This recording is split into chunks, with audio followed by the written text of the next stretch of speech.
इसी के साथ मैं अपने पूर्व राजा जो हमारे ऊपर राज करते थे उनसे भी अनुरोध करता हूँ कि वो बापूजी को न्याय दिलाने के लिए इस अन्यायी व्यवस्था का विनाश करें। दिल्ली जंतर मंतर पर आसाराम बापू को लेकर कई राज्यों से उनके भक्त आए और आसाराम बापू की रिहाई को लेकर दिल्ली के जंतर मंतर पर कई हिंदू संगठन भी एकत्रित हुए। इन लोगों का एक ही मांग है, आसाराम बापू जी को रिहा किया जाए। उनको क्यों नहीं रिहा किया जा रहा है, ऐसे में कई संगठन सामने आए हैं। बताते चले कि आसाराम बापू जी की कई वर्षों से जेल में बंद है। सरकार रिहा करने को लेकर भक्तजन और हिंदू के कई संगठन उन लोगों को क्या कहा, आइए सुनते हैं। विधानमंडल की बहनें आई हुई हैं। आज हमारे बापूजी की इतनी तबीयत खराब है, इतनी गंभीर अवस्था में है, हमें उनके बारे में अभी पूरी रिपोर्ट भी नहीं मिल रही है कि बापूजी कैसे जा रही है। कोई भी साधक क्या हमारे आश्रम के भी बापूजी के पास नहीं पहुंच पा रहे हैं कि बापूजी कैसे है, और रिपोर्ट में बता देते बापूजी ऐसे हैं वैसे हैं। हमने क्या देखा है बापूजी को कि अंदर जाकर हमारे बापूजी कैसे हैं? देखिए हमारे साथ में इतना रोष प्रकट, हमारे साधक, हमारे बापूजी के भक्त, अगर उनको रोष आ गया, गुस्सा आ गया तो सारी सरकार को हिला देंगे, छिन्न भिन्न कर देंगे सबको। कितनी बार मांगे अपनी मांगेंगे बापूजी से। अब हमारे बापूजी के लिए कितनी बार आवाज उठाएं। एक लड़की ने आसाराम बापूजी के साथ में जो भी हो रहा है आज 10-11 साल से, और जो भी सुनते आ रहे हैं उनके साधकों के माध्यम से, मीडिया के माध्यम से, या जो अन्य जो है संत हैं, तो मुझे लगता है कि उनके साथ में अब ज़्यादा हो रहा है अन्याय, और इस पर सरकार को जो है संज्ञान लेना चाहिए। सरकार से हम यह बात कहने के लिए आए हैं कि जिस तरह से अन्य संतों के ऊपर भी जो है, जैसे अभी वो चर्चा हो रही थी कि राम रहीम वो कई बार जो है पैरोल पे छोड़े, लेकिन बापू ने कौन सा इतना बड़ा जघन्य अपराध जो है कर दिया है कि उनको जो है यानी 10 दिन के लिए भी या किसी स्थिति परिस्थिति में आश्रम के जो है भक्तों का किसी कार्य के लिए, उसके लिए उनको पैरोल पे भी नहीं छोड़ा जा रहा है। तो इस तरह से जो है ऐसे लगता है कि जैसे इसमें जो है सरकार का हाथ है, और सरकार नहीं चाहती है कि जो है बापूजी जेल से बाहर आए। इसलिए जो बापूजी के साथ में अभी जो है हमने सुना है कि बापूजी जो है आयुर्वेदिक ट्रीटमेंट चाहते हैं पर करने की, तो जो इस तरह की ये साजिशें हैं बापूजी को मारने की, सीधी बात है, हम ये बात जानते हैं। और मैं 10 वर्षों से जो है हिंदू महासभा में भी जो है कई बार बैठ कर के चर्चाएं होती थी, तो मैं यही कहता था कि जब तक भाजपा की सरकार रहेगी तब तक बापू जेल में रहेगा। ये बात मैंने 10 साल पहले कहा था, और आज भी ये बात जो है मीडिया के माध्यम से कह रहा हूँ कि सरकार जो है बापू जी के साथ अच्छा नहीं कर रही है, पक्षपात हो रहा है, और इससे जो कानूनी जो है जो व्यवस्था है देश के अंदर, उसमें से हम जैसे लोगों का तो विश्वास जो है उठ रहा है। हम तो कानून पे ऐसे लगता है कि जैसे कानून एक खिलवाड़ हो गया है। अभी जो है ईवीएम का जो मामला चल रहा है, उसमें सुप्रीम कोर्ट के और अन्य वकील भी जो है सरकार के विरोध में जो है खड़े हुए हैं। 10 वर्ष का था जब अपना संन्यास लिया था, आज मैं 59 का हूँ, 1 वर्ष कम 60 वर्ष। और मैंने इस देश के बहुत सारे उतार चढ़ाव जो है देखे हैं। उसमें जो है मैं ये भी देख रहा हूँ कि जो लोग ये सोचते हैं कि संतों के पास में जो भीड़ लगी हुई है, वह भीड़ जो है उस संत के पक्ष में है, ऐसा नहीं है। अभी 5-5, 10 लाख की जो भीड़ वो धीरेन्द्र शास्त्री कल लौंडा है, और जो वो साजिश चल रही है, तरीके से जानते हैं कि क्या चमत्कार है इस देश में, कौन चमत्कारी है, किस तरह के चमत्कार हैं, इन सब के बारे में अच्छी तरीके से पता है, और हम जानते हैं कि कौन कितना बड़ा चमत्कारी है। वो भीड़ जो है, उस भीड़ से या जो है सनातन धर्म की जो है दुहाइयाँ देने लग जाते हैं, उनका दुख तो बहुत दूर रह जाता है। सेम वही बात ये भी है, चूँकि बापू के जो है साधक कम से कम 6-7 करोड़ साधक थे, प्रति आस्था जो है रखते हैं, तो मुझे लगता है कि बापू के जो है हित में काम करना चाहिए और उनकी रिहाई के लिए जोर देना चाहिए।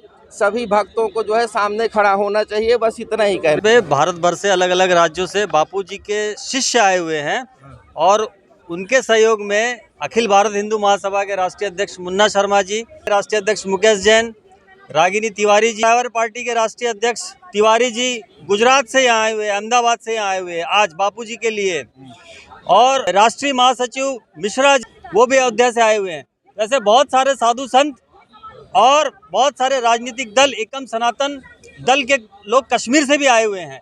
तो सब बापूजी के लिए चिंतित है और बापूजी का जो स्वास्थ्य लगातार गिरता चला जा रहा है, जो इतनी अत्यंत गंभीर स्थिति हो गई है, पुलिस के पैरे में बापूजी जो स्वस्थ थे उनका शरीर बुरी तरीके से रोगग्रस्त। आयोजन कर रहे हैं धरना प्रदर्शन का, यहाँ बड़ी तादाद में आए हुए हैं। हजारों हजार शिष्य जो है वो सरकार से प्रार्थना कर रहे हैं कि बापूजी को जल्द से जल्द रिहा किया जाए, क्योंकि बापूजी के मामले में संविधान का जो है उल्लंघन हो रहा है, न्याय के समानता के अधिकारों का उल्लंघन हो रहा है, खुला उल्लंघन हो रहा है। और बापूजी पर जो केस लगाया गया है, उनके सुपुत्र नारायण साईं जी के ऊपर जो केस लगाया गया है, ऐसा अनोखा केस भारत के इतिहास में पहले कभी नहीं लगाया है।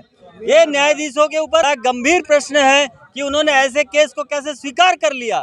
यदि न्यायाधीश ईमानदार होते तो वो जो है तुरंत इस केस को खारिज करते। ये हमारे हिंदू संगठनों का मानना है और बापूजी को ससम्मान शीघ्र से शीघ्र रिहा किया जाए, यही हिंदू संगठनों की मांग है। और इससे कम जो है किसी भी प्रकार से कोई समझौता हिंदू संगठन नहीं करेंगे।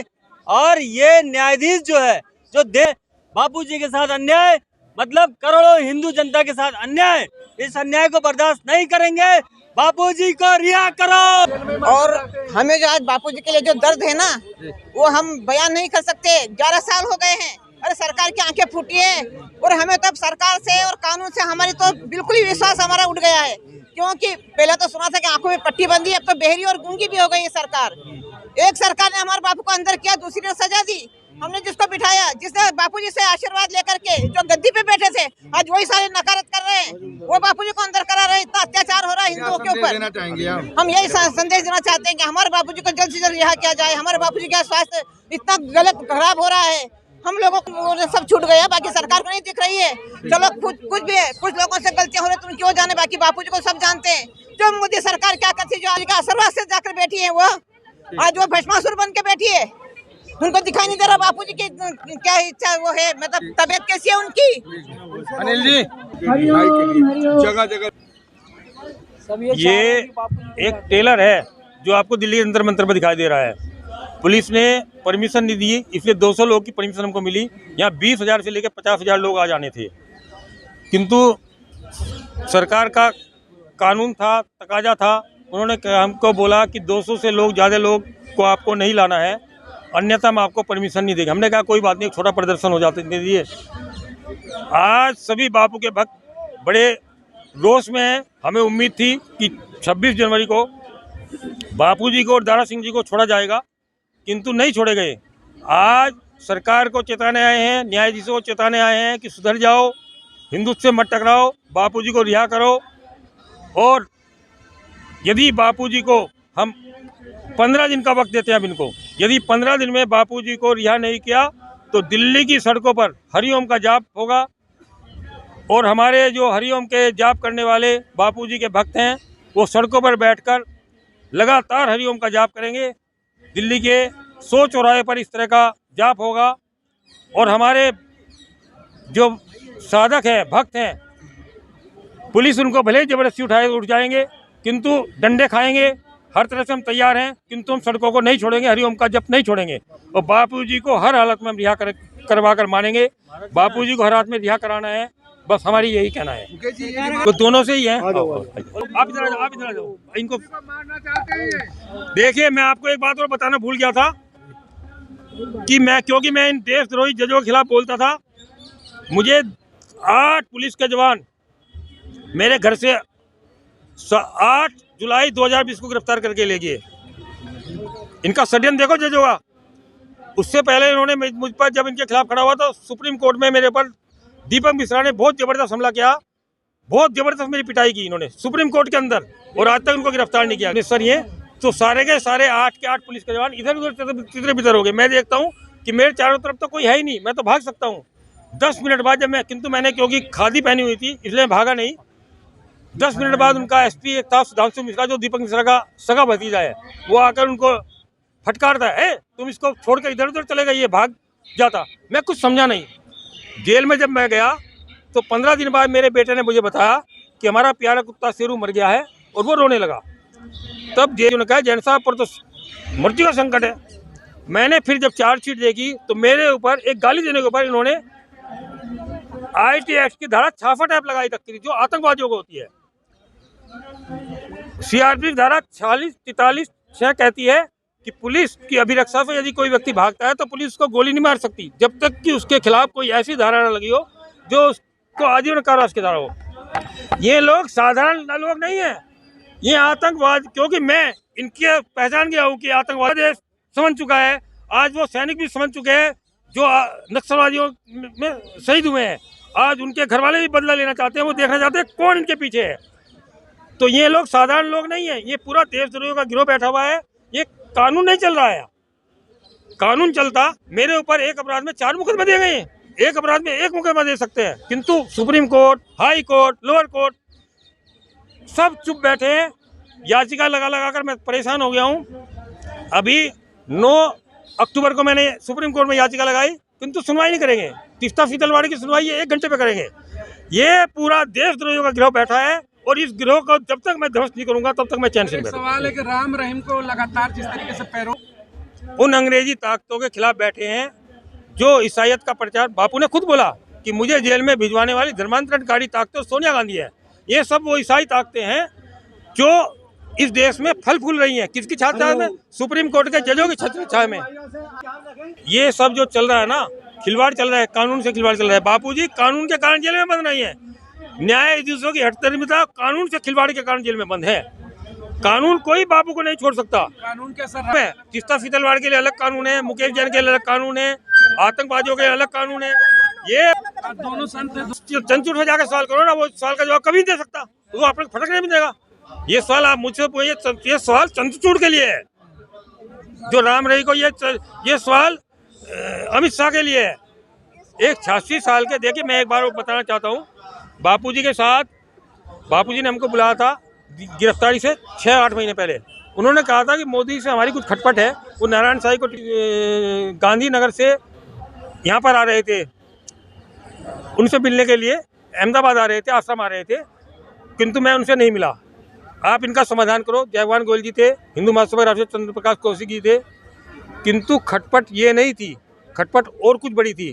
क्योंकि जब मैं अशोक से इलाहाबाद में मिला और मैंने कहा कि बापूजी को रिहा न करने से बीजेपी चुनाव हार जाएगी, तो उन्होंने से शब्द निकले, जो वो शब्द मैं इन साथ को बताना चाहता हूँ।